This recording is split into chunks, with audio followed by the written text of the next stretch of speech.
yang terkenal yang diriwayatkan Imam Bukhari dari Utsman bin Affan radhiyallahu taala anhu, di mana Nabi sallallahu alaihi wasallam bersabda, khairukum man ta'allama al-Qur'an wa 'allamah. Sebaik-baik kalian adalah yang mengajarkan Al-Qur'an dan yang belajar, ta'allam wa 'allam, dan mengajarkannya.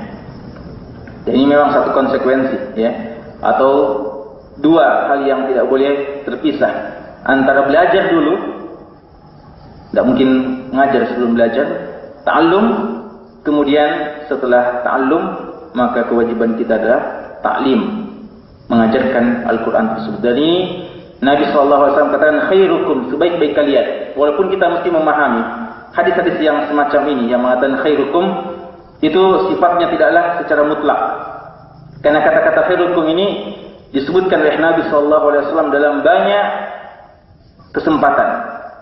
Beliau kadang mengatakan khairukum, atau ketika ditanya dalam hadis Tirmidzi, ayun nasi khair, siapa manusia yang terbaik, beliau mengatakan anfa'uhum linnas, orang yang paling bermanfaat bagi manusia. Dalam riwayat yang lain juga, man tawala umruh wa hasuna amaluh, yang panjang umurnya lalu baik amalannya.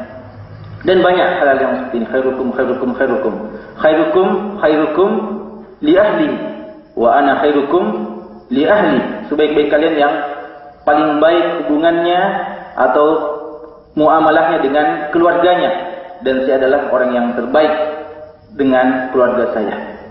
Jadi relatif, ya, artinya tergantung kepada apa. Untuk persoalan ta'lim, maka sebaik-baik ta'lim khairukum man ta'allama al-Qur'an wa 'allamah. Untuk persoalan umur, maka sebaik-baik manusia yang tala umruhu wa hasuna amaluhu.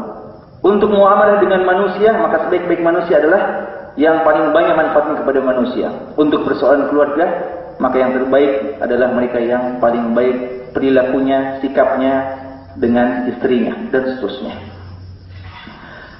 Abu Abdurrahman As-Sulami, tabi'in yang meriwayatkan hadis ini, beliau mengatakan hadis inilah, ya, ketika beliau meriwayatkan dari Utsman bin Affan radhiyallahu anhu, beliau mengatakan hadis inilah yang menjadikan saya bersabar untuk puluhan tahun mengajarkan Al-Quran, bermajlis untuk sabar mengajarkan Al-Quran. Dan dikatakan beliau mengajarkan Al-Quran ini duduk bermajlis hanya sekadar mengajarkan Al-Quran sejak zaman Utsman bin Affan sampai zamannya Hajjaj bin Yusuf Al-Thaqafi. Ya, apa yang membuat beliau begitu sabar untuk ta'limul Quran?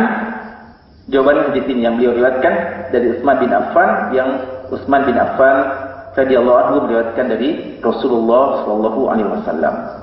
Jadi dari sini seharusnya memotivasi kita dengan motivasi yang sangat besar untuk mau belajar Al-Quran dengan sungguh-sungguh, dengan semua ilmu-ilmu Al-Quran yang kita butuhkan, tajwidnya, lalu memahami makna-maknanya, dan begitu banyak ilmu-ilmu yang terkandung dalam Al-Quran ini. Lalu kita ajarkan sebatas apa yang kita ketahui.